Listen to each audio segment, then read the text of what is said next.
नमस्कार and welcome to study in vision. यहाँ पर ये रशिया है और रशिया ने एक बड़ा डिसीजन लिया है। रशियन प्रेसिडेंट व्लादिमीर पुतिन ने ये बात कही है कि अगले साल से ये इनका डिफेंस बजट कम करने वाले हैं।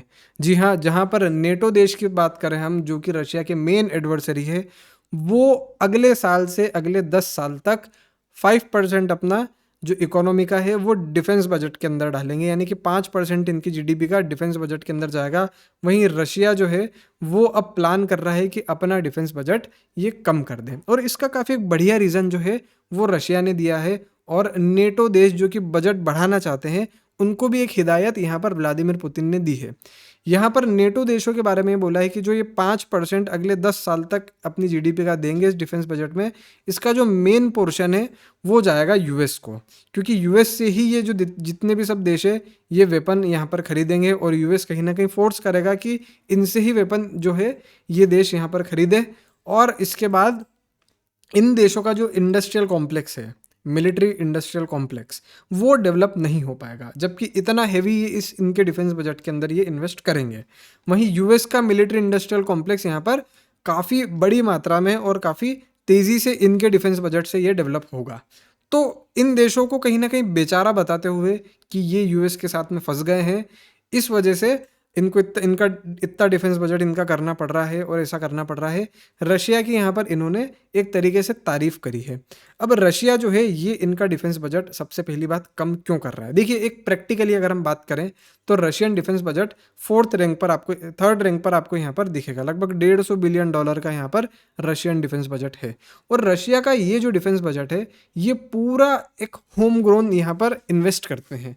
फॉर एग्जाम्पल इनके जितने भी सब वेपन्स हैं वो रशियन है। आप बोफोर्स तोपें ले लो, आप जितने भी इनके फाइटर जेट्स ले लो, आप जो भी इनका मिसाइल डिफेंस सिस्टम ले लो, रशिया का जो पूरा मिसाइल डिफेंस सिस्टम, इनका हर एक प्रोडक्ट इनका खुद का है। तो ये जितना भी इनका डिफेंस बजट है ये इनकी मिलिट्री के अंदर ही डालते हैं। वहीं यूएस को अगर हम देखेंगे और चाइना को देखेंगे तो ये चाइना या तो रशिया से परचेस करता है बहुत सारी चीज़ें, और वहीं यूएस खुद का भी है और इजराइल वगैरह से भी यहाँ पर ये परचेसिंग करते हैं। वहीं इंडिया की अगर हम बात करें तो $79 बिलियन का हमारा भी डिफेंस बजट है, लेकिन मोस्ट ऑफ द वेपन्स हम रशिया से या फिर यूएस से, इजराइल से हम परचेस करते हैं, या फिर फ्रांस से हम परचेस करते हैं।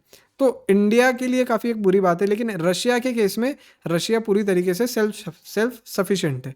तो इतना ज़्यादा जो डिफेंस बजट है रशिया को उसकी ज़रूरत नहीं है, बिकॉज ट्रूप्स जो है रशिया के वो काफ़ी कम है। तो मिलिट्री सैलरीज, पेंशन्स वगैरह इनकी इतनी ज़्यादा यहाँ पर ज़रूरत नहीं है। दूसरा ये है कि रशिया का जितना भी सब वेपनरी सिस्टम है वो एक तरीके से रशिया ने इतना सब स्पेंडिंग करके ओवर द ईयर्स प्रॉपर तरीके से डेवलप कर लिया है। तो रशिया को इतनी ज़्यादा स्पेंडिंग की यहाँ पर ज़रूरत नहीं पड़ेगी इन फ्यूचर, और रशिया एक कम डिफेंस बजट में ही यहाँ पर काम चला लेगा।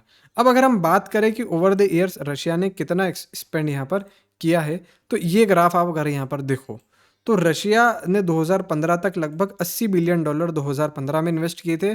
फिर सीरियन वॉर जो है, जहाँ पर रशिया की एक बड़ी इन्वॉल्वमेंट थी, वो ख़त्म हो जाती है। उसके बाद रशिया फिर से अपना जो डिफेंस बजट है वो घटा देता है। यानी कि रशिया ने पहली बार ये कदम नहीं लिया है, रशिया ने पहले भी अपना डिफेंस बजट जो है वो घटाया है। अब फिर उसके बाद 2020 से रशिया अपना डिफेंस बजट पीक पर लाता है, और लगभग आप देखोगे तो $70 बिलियन से लगभग $100 बिलियन पर एक ही साल में रशिया यहाँ पर बढ़ा देता है। बिकॉज कोविड के बाद से यूएस के ज़्यादा पावरफुल होने की स्पेकुलेशन आ रही थी, और कहीं ना कहीं हम देख सकते हैं कि मिडिल ईस्ट के अंदर अमेरिकन इन्फ्लुएंस भी ज़्यादा बढ़ रहा था। और एक बात ये भी नोटिस की जा रही थी कि ड्रोन वॉरफेयर्स यहाँ पर होने लग गए थे, यानी कि इलेक्ट्रॉनिक वॉरफेयर्स और ड्रोन वॉरफेयर्स और साइबर वॉरफेयर्स यहाँ पर स्टार्ट होने लग गए थे। तो हो सकता है कि उसको डेवलप करने के लिए रशिया ने यहाँ पर अपना डिफेंस बजट बढ़ाया हो। उसके बाद 2021 में भी यही बात रही। वहीं हम 2022 से देखेंगे कि 2022 से हम देखेंगे 2022 में रशिया ने लगभग $30 बिलियन जो है अपना डिफेंस बजट और बढ़ा दिया था। उसके बाद से यही बात चलती है, रशिया कंटिन्यूसली अपना डिफेंस बजट बढ़ाता गया। 2022 में इसलिए बढ़ाया था क्योंकि यूक्रेन के अंदर वॉर रशिया की स्टार्ट हो गई थी। अब 2025 जब आता है, जहां रशिया का $150 बिलियन का डिफेंस बजट है, वो अब वापस से 2015 जैसा रशिया यहाँ पर करना स्टार्ट कर रहा है।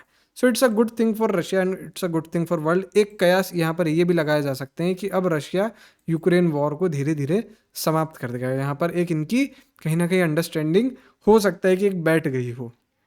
So that's it for now. Thank you so much.